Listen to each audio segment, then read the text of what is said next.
Pinay tennis star Alex EALA ginaduso sa PHILTA nga mahilakip sa SEA Games sa Thailand.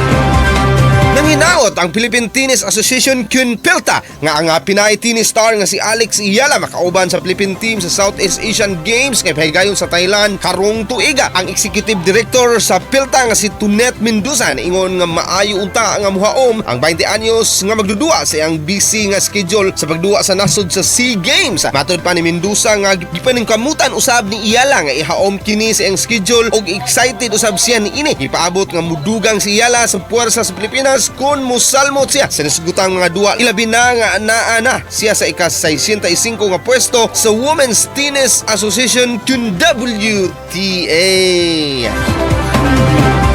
Kini si Idol B sa 93.9 iFM di kapugngan sa paghatod sa nagunang balita. Tatak iFM Balita.